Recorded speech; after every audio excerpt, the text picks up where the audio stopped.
তুমি কবুল করে নাও। আল্লাহ পাক রব্বুল আলামিন রোজা করেছি, রোজাগুলোকে তুমি কবুল করে নাও। আল্লাহ পাক রব্বুল আলামিন আমি সাহরি করেছি, আমাদের সাহরি গুলোকে তুমি কবুল করে নাও।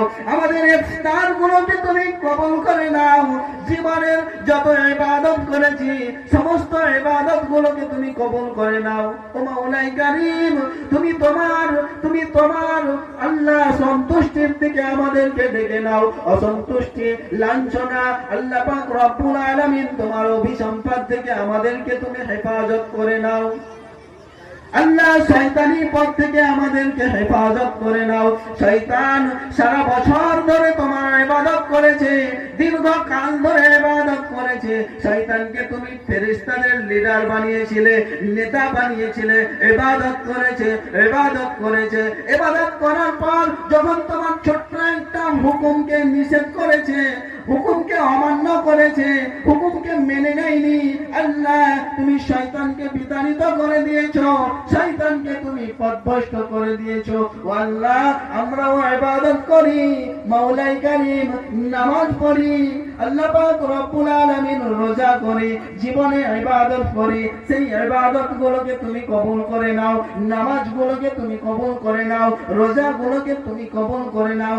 আল্লাহর কাছে কেঁদে কেঁদে কেঁদে কেঁদে যখন দোয়া চাইবো, আল্লাহ পাক রব্বুল আলামিন শুধু আমাদের নামাজ নয়, শুধু আমাদের রোজা নয়, শুধু আমাদের ইসলামিক যে সমস্ত বিষয় নয়, আরো যে অন্যান্য বিষয় রয়েছে, চলার ক্ষেত্রে, জীবন যাপন করার ক্ষেত্রে, যে সমস্ত জীবন যাপন করার ক্ষেত্রে যে সমস্ত জিনিসগুলো প্রয়োজন রয়েছে, যদি আল্লাহর কাছে কেঁদে কেঁদে কেঁদে কেঁদে দোয়া চাই, আল্লাহ পাক রব্বুল আলামিন একদিন না একদিন আমাদের দোয়াগুলোকে কবুল করবে।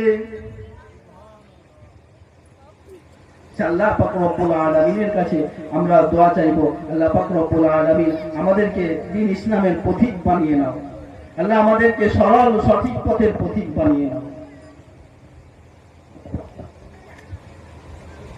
আল্লাহর কাছে যখন দোয়া চাইবো, আল্লাহ পাক রব্বুল আলামিন আমাদের দোয়াকে কবুল করবেন।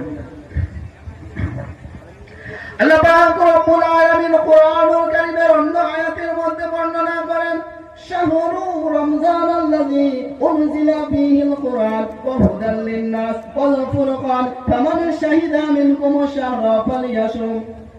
আমি আল্লাহ পাক রব্বুল আলামিন তোমাদের জন্য রোজা দিয়েছি। এই রোজাকে আমি আল্লাহ পাক রব্বুল আলামিন তোমাদের জন্য নির্ধারণ করেছি। এই রমজান মাসে কুরআনুল কারীম নাযিল করেছি। এই রমজানের 27 রাত্রি